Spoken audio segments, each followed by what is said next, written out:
Hi, today we have Clare Lebecq joining us, COO of SRG, for our COO webinar series. Today's topic is how to make your digital transformation projects a success. So we've been working with SRG, who are going through a large transformation across the business. Over the last 2 to 3 years, there's been new leadership, new ownership, consolidation of systems and businesses, and they've set up MX underwriting all at the same time as well. So lots and lots of change, and we really wanted to spend some time with Clare today to ask some questions around how SRG and Clare and the leadership team have gone around digital transformation. So hi, Clare. Hello Ben, hello everybody, it's nice to be here. Quite excited to talk about this topic. We've been talking about it internally for such a long time. It's quite nice to talk about it externally as well, and give some insights into how we've handled it. Brilliant. Okay, so we've got a number of questions. Thanks, Clare. First one, the big one, why is it so important for SRG to digitalise? And importantly, again, what does digitalisation mean to you and to your business? So thanks for the intro, and obviously you've quite articulated quite well about what we've been doing over the last couple of years. So we've had a lot of change, but I think for us it's really important that we do move to a common platform for our wholesale business, because as you know, we are a PE-owned firm and we acquire a lot of businesses, and in order to run a business like ours effectively, it's impossible to do that if everybody's on one system. Obviously everybody will know you need a standard approach, and crucially at this time at the moment a standardized way of capturing data, so that you can add obviously value to your client, and you can get really good insights internally about the behavior of your third-party brokers, comparison on rates and claims, etc. So our plan is for every subsequent wholesale acquisition we make to go on to Novidea, to get that efficiency, to get that standardization, and to build a standard data model. Obviously there'll be efficiencies, there'll be, we'll look once we've implemented to do some automation. We've already talked to you about that. And I think, but at the beginning, it's just about efficiency, consistency, and sort of like getting a data model. I think the next step for us, I guess it's not just about digital transformation. It isn't just about choosing a vendor or technology. That's one of the important things, obviously. But I think success is also about getting all of your stakeholders, your diverse set of stakeholders, involved, and to inspire them and empower them to do something a bit different, do things a bit differently to the way they've been doing it before. It's incredibly difficult for us because we've got an amalgam of different businesses coming together, all with different cultures, and we've been working really hard on that. And some of them have been on the same system for decades. So it's we're taking small steps. We're on a journey, but we know where we want to get to. And I think hopefully over time we'll get to that stage where people do feel empowered to do things differently, and the system will enable them to do that. Excellent, thank you. And that's an interesting one with culture, because we see this in other customers as well. And digitalization isn't just buying shiny technology, it's around changing how your business works, and automation is key, because it frees up people's time to add people value to the processes as well. So I suppose, and knowing your business, with TUI and Miles Smith and all of those businesses coming together, and I suppose we've seen from the outside as a leadership team where you've been very consistent in your messages and your support for your team and your business, and that obviously filters down. But for others out there, what specifically things have you looked at, objectives have you set yourselves, I suppose, in terms of aligning everyone's attitude towards digitalisation and making sure the messaging is very clear around what does SRG want to get out of it? Because as you say, there's a diverse mix of people from different origins, with different agendas and objectives, but they all need to be facing in the same direction for you to succeed. I think, first of all, I'm a realist, and I said before, we're on a beginning of a journey. And I can definitely say that it's not going to be one that we do in an F1 car, because as you quite rightly say, there's this amalgam of different people, different ways of doing things. And, I could have said, right, we're going to go for digital revolution, big bang, etc. But I probably would have left everybody behind with, on that journey.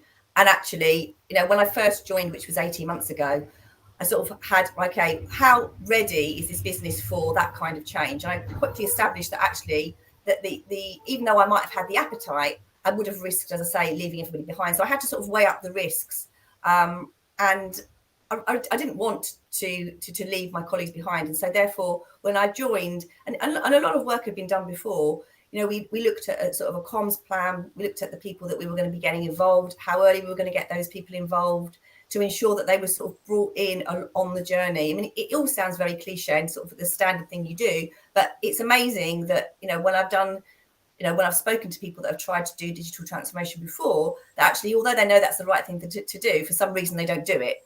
And it's not easy because, you know, you quickly come across those areas where there is a resistance, but you know that you need to sort of get over that hurdle, because they will unlock some key bits of requirement, you know, key bits of functionality that will make it a success. So, you know, it's tenacity, it's keeping on, you know, and making sure that, you know, that you're listening to the people as you go along, because actually, you know, it's all very well to ask them for their opinion, but you actually have to listen to what they say as well. You know, obviously, as I say, the first iteration that we do, it is a journey. It's not going to be a sprint. It's going to be, you know, a marathon, I should think. But, you know, even with the first sort of iteration that we do, and we've chosen to go minimum viable product first, because otherwise it was like swallowing the elephant to get those requirements out. But we'll get enormous benefit even from this first iteration. And then obviously we have built some change budget, change capability into the program. To sort of continually evolve what we've developed with you. So, but you know, it's really difficult. You know, even now already we can see people sort of the realization that they're going to have to put more data in. But then obviously the story is, let's not focus on what you're losing. Let's focus on what you're gaining by putting in all of that new data. You'll be able to get these insights out. You'll be able to track stuff that you've been previously doing on a spreadsheet or something like that. So, you know, it has its challenges, but also it has huge rewards when people see the finished product and say, wow, it's going to really make a difference to the way I do things. Yeah, no, that's a good answer. And we've seen that from the outside, again, working with your team. It's, as I say, when you're moving from systems of record and things off system and manual processes, it's, you know, it feels like it would be great to get tomorrow's world today and have everything. But you're right, just having the essential things automated in place and reported on in a standard way gives massive benefit. And what we see with you guys and other customers is that when you actually get that and you change the way you're working, all those and the cultural alignments and those things happen, what you think you want is probably different when you start working in it. So it's important to layer and build your implementation. That's right. And I think that is very true. You think you know what you want, but until you get it and start working with it, and developing the ways of working, you don't know truly what you want at the very end. And also the market's evolving. You've got the core data record, you know, all things like that are coming on board. And I think that one of the key things for us when we chose the vendor, you as the vendor, was that, you know, we have that flexibility to make those changes without it being a huge exercise in regression testing, and, you know, because everything is so interlinked, you know. And I think that's what was important to us, because we know that the market is forever evolving, and we needed a partner that could cope with that, and we knew that the way we work would evolve as we bring on new firms, as our people sort of adapt to the new ways of working. They'll as you say, figure out new things that they want to do, and it was important for us to be able to respond to that quickly, and in an agile way, so that we can meet those demands. Right. No, it makes a lot of sense, and it's not just the market. Customers' expectations are constantly moving, and I suppose as well as that next generation of your team comes in, their expectations of technology change as well, and, you know, how they work and working off mobile and all of those things. So absolutely. It makes a lot of sense. You mentioned and the transformation being a marathon, not a sprint, and yeah, absolutely right. These things are multi-year journeys in terms of planning and execution. What's it like joining, which will happen for a lot of leaders within insurance businesses, joining midway through a transformation? because it's set on a path, but you then also have opportunity to tweak, refine, and make changes to that. Absolutely, it was really difficult because obviously I hadn't been involved in the beginning of it, and I'd sort of, as you say, I'd sort of landed in the middle of the phase one front office implementation.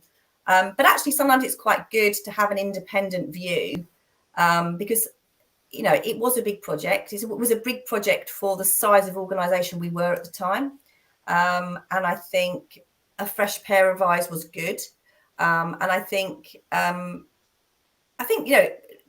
no disrespect to anything that had gone before. I think we were at sort of a bit of a juncture, and I think when I came in, it was like, okay, if we really want to get this over the line in a sensible time frame, we probably need to step back and think about how we're going about it, to sort of just have a bit of a brainstorm with you to say, okay, how are we best going to deliver this in the timeframes, as I say, and in a way that meets our requirements, but at the same time doesn't feel like we're swallowing the elephant. So I was fortunate that I was given that flexibility by Warren and the team to say, you're coming in, we appreciate it's difficult, but you've got sort of a one time only to step back and make some changes as we go into the design and development and implementation of phase two, which was very lucky, and that enabled me to sort of put my steer, put my experience into that sort of redesign and rescoping, and I think that the team appreciated that, even though at the time they were quite reticent and said, oh my goodness, this new person coming in, what does she know? She's not been on this journey as long as we have. But I think, and they were obviously very reticent that I was going to make changes and that might affect them. But actually, I think they appreciated some of the guidance that I gave them. And I'm not saying it's been a completely smooth journey, because obviously these things never are. But I think the way we've gone about it now has been a lot more aligned to the size and complexity of organisation that we are. Yeah, no, I think that's fair, and it's you talk about the flexibility of the Novidea platform as well, and it's having that, breaking it down into phases, layering the project, delivering essential value and benefiting from it.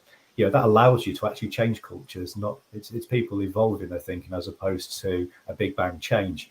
And it's been great working with you and your team, and obviously the flexibility of the platform to enable us to sort of change direction, tweak and refine the project scope, to make sure we're doing the best things for your business. With that in mind, and I did mention it at the start, from a leadership team, it's been very clear, all the way through, that what the objectives are of the project. And when you've joined and there's been tweaks and changes, that again has filtered all the way through to your team, throughout everyone at SRG. What you say now are the three core principles of your digitization strategy. What's the big three things you want to get out of it? And we will continue to evolve and work and flexible and change to achieve those things. Well, you mentioned it a little bit earlier. It was about customer and the changing customer expectations. And I think one of the things that we aimed to do at the very beginning, when we discussed it, and even sort of before I joined, it was sort of serving our customers through faster, more flexible technology. And that's why we've already talked about the fact that needs change. Your platform needs to be able to change with you in a way that doesn't create, a cottage industry of change management, regression testing, and all stuff like that. So serving our customers through faster and more flexible technology, definitely. Leverage automation, which again will be sort of like the evolution of this, so not only to improve customer experience, but also to improve employee experience.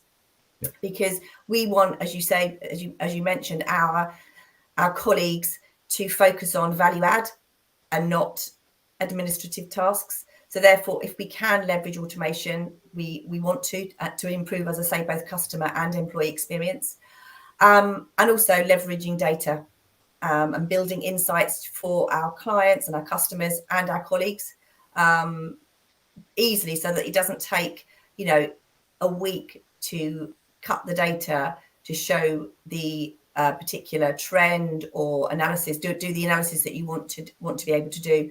So we want to really sort of leverage that data, because at the moment we are very data poor, and I think that one of the things that we're going to really benefit from through the implementation of Novidea is that data and building the data model, which again, as we've talked about, will evolve. It will definitely evolve, especially obviously with when we get a clearer picture of the core data record. I know that obviously we've had the first iteration, and we're looking at that with you. But again, that's going to be evolving. But as long as we've got the flexibility to make the changes when we're ready, that's what we were looking for. But I think, you know, as I said at the very beginning, it's about changing our behaviours, empowering our people to do things differently, and using the data in the most effective way to meet all of our current and future needs.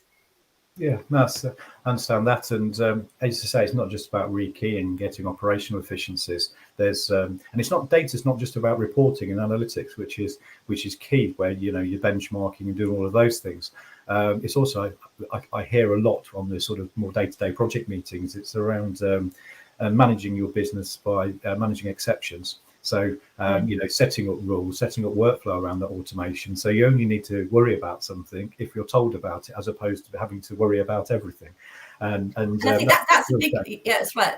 That's a big cultural shift, because when you're working in a system which essentially is just really invoicing and capturing very thin risk information, the fact that your every move can almost now be monitored and reported on is a big cultural shift, and I think one that needs to be managed very carefully so that people understand. Because often, if you measure some things, it can create unwanted behaviours, and I think that's something that we need to be very mindful of. But saying that, you're absolutely right.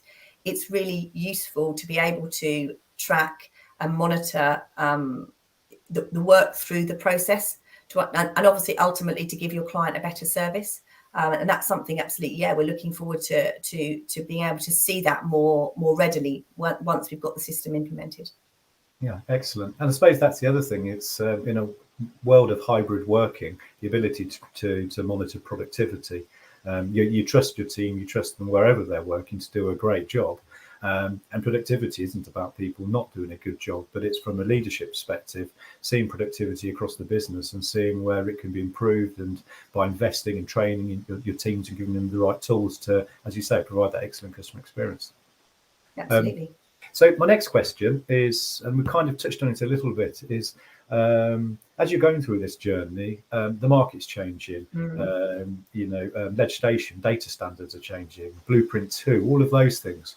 How are you constantly, I know how you're working with us on that, and we have regular dialogue with the teams, and, you know, our product team, you know, are talking around what our thoughts are, what we're hearing in the market, working with you. But how will you incorporate that into your ever-evolving digital strategy? Well, I mean, obviously, everybody knows it's continually shifting, but it's really difficult, and you know this, Ben, because the market's not always ready when you're ready to make the key decisions that you need to make in order to keep to your timeline. And I think we've had to be very realistic about that. You know, I know that there's the consultation on the EMRC that's out there. Well, obviously, you know, we made the decision about our templates and locked and loaded them, you know, months ago in order to meet the timescale. And then we have to be really realistic. It's not that we're not supportive of the market change at all, but it just needs to fit in. You know, everybody has to be aware that we've got a budget, we've got a timetable, and we need to move forward at pace to meet that. However, obviously, as I've already said, you know, one of the vendor choices, one of the criteria for our vendor choice was about flexibility. And, you know, the fact that we will be able to make those changes without it being a major event is great when we're ready. But I think also everybody's got to be realistic, is that we've got our aspirations for what we want the platform to do, that we've got our change roadmap, if you like. And it's about weighing up whether we incorporate those market changes now or we incorporate them later. But the great thing is that we can incorporate them, and there's that flexibility. It's just, and it's down to us to decide when we do that. I mean, I think the other really unique thing about the London market is that we're also interlinked. That's the thing. And, where our business is placed with multiple insurers, some of them who account through the bureaus and some of them who don't, we need to make sure that we don't disadvantage ourselves at the same time. So it's sort of a complex web of change and scheduling to ensure that we both meet our own aspirations as a business in terms of automation, the way we use data, and at the same time don't fall behind from a market perspective when the market wants us to do things a certain way. It's quite complex, and and as I say, we're very supportive of it. We just want to make sure that we do it at the right time for us, taking into account all of the other things that we want to do to really fully realize and get the benefits from our digital transformation. Thank you, Claire. And that, as you will know, our strategy around market integrations is to work closely with the markets. We're continually investing, but it is just that. It's to give the flexibility to all of our customers so they can have all or some of it at the point that's relevant and necessary for them. So while we're talking about the market, and I know you have a particular interest in this, Blueprint 2, it'd be great to get your views on that. I say you've probably covered some of the points, but it's worth a specific mention to Blueprint 2. Yeah, Blueprint 2, that in itself has evolved, hasn't it? If you think about all the different iterations and I was reflecting this morning, actually, because I knew obviously we were going to come and chat about when it was launched. I remember John Neal standing with his arms like open in one of the etc venues in near Liverpool Street. And reflecting now where we are in terms of sort of all of the bluster around that versus where we are now, which is sort of intensely into trying to implement something. I think obviously that has changed beyond all belief, in terms of what it started out being. I still view it with a degree of skepticism because, the core data record, when I first saw it, was 34 fields. Now I think it's up to 198. And, it begs the question, who, where and how, because obviously that is a lot of data to put in, especially from a market that, has not traditionally been used to putting all of that data in. So I'm still viewing that with a degree of skepticism, but I understand the importance of it. Of course, that's one of the reasons. That was one of the three important principles of our digital transformation. But I'm still view that with a little bit of a skepticism. It doesn't fit. 198 off a complex risk doesn't seem very core to me. But we'll just see how that evolves. On the EMRC, which is the other big piece of work that they're doing, again, we are keeping a watchful eye on that.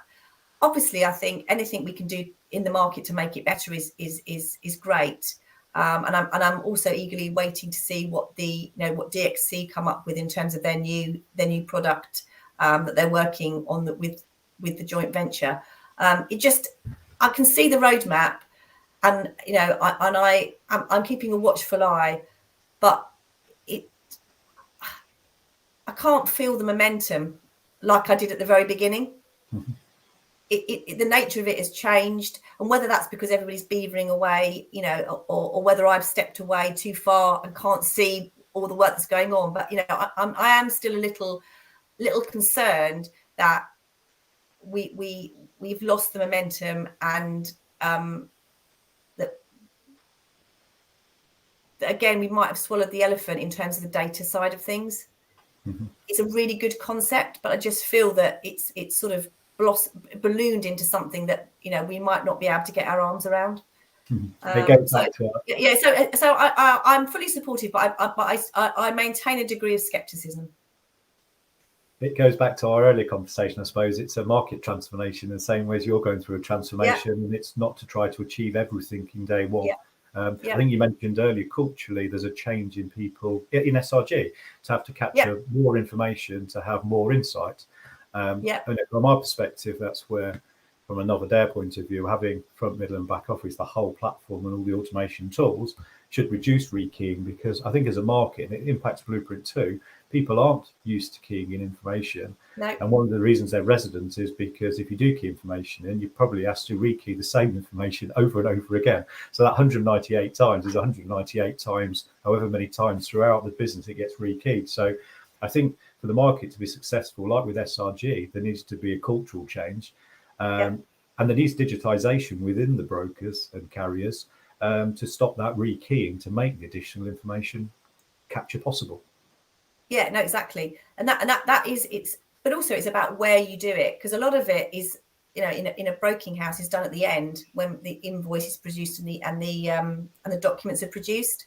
Whereas I think the desire is to have it more upfront. Yeah. But that requires a fundamental shift in where you have your people, what they're doing, and where you do it in the process. And I think, you know, that's going to be a very big change. I mean, we're even sort of seeing ourselves, you know, even the amount of data fields that we are going to be putting in is more than we're doing in our current platforms. And even that's like, oh, okay. But, you know, as I say, we're focusing what they're going to gain as opposed to what they're losing. Obviously, they're losing the fact that they don't have to fill in data at all, but they're gaining, you know, automation of templates, automation of messaging, etc., etc. So we're trying to focus on that, but it is really difficult. It's a difficult balance between, you know, people thinking that their job's going to change and they're going to become data inputters, and then obviously the realization of those benefits from doing that further down the line. Yeah, it's the education of the reward, because you're absolutely right. And where we've seen customers that have gone fully through their transformation and live especially, it's the realization in your front and middle office that typically all of the data is in the back office. And the fact that they're keying information in, the reward is they get that information's keyed in once, but they get the benefit of all the data throughout the whole business coming back to them. So even in business development, having loss ratio analysis, hit ratio analysis, all of that stuff. Yeah, that's right. Exactly. So you start having really great insights, helping better customer experience in your front and middle and back office, not all just locked away in the back office where it's not used. Yeah, we focus very much on the bordereau production, because a lot of the bordereau production we do now is exclusively manual. And we've sort of said, okay, this is all manual. If you put it into the system at different points, you can just press a button and it will come together, you know, and your bordereau will be done. And you know, you won't have to spend a load of time at the end of the month trying to recreate it. Actually, you know, you'll be doing it little by little, and it won't feel such a task because you're doing it iteratively. I think it's important. It's been important to us to identify real key benefit areas and use those in our story about how life's going to change, you know, and finding those little golden nuggets of things that will really revolutionize somebody's day has been key to our messaging to the business. Perfect. And you also they've come to realize it as well. When they've seen the system, you see like a light bulb moment going on. They go, oh yeah, gosh, you know, I won't have to do X, Y, Z. All I have to do is A, and then you know, and I'll get out all of the stuff that I need at a push of a button. Exactly. And the bordereau protection, everything, it's all benefits your customer. It's accuracy of data, it's value, it's all of those things. And I suppose just to finish the session off, because we are coming to the end of the time, what do you think is going to be the biggest win? It's all about the customer. That's why we're all here. What's the biggest win for your customer of you being a fully digitized business? Speed. Definitely speed. Speed to market, speed of document production, speed of, and also visibility of where things are in the process. I think that's, but also I think our markets will win as well, because I think that we are a very heavily facilitized business, and we produce a lot of market bordereau, and I think the market will see a definite improvement in the quality, the speed, and also in payment. So I think it's, you know, it's multifaceted market and client benefit. Excellent. Yes, and that's what we see across the market. It's just providing, if you can provide more value to your customers, you in any way, and quality, speed that you mentioned there, and insight as well, giving them more information to make more informed decisions. You're going to reap the benefits. And I know in the future we've talked around portals and self-service and all of those things. As I say, in the future, once you've got all the building blocks. Absolutely, but that's the sort of empowering people to think about working differently. That's the bit that we're looking forward to. We're excited to explore further down the line. So yeah, absolutely. Excellent. Okay. Well, it's been wonderful talking to you. We are running out of time for this section. Thank you. Lovely seeing you again, Claire, and looking forward to catching up next in London.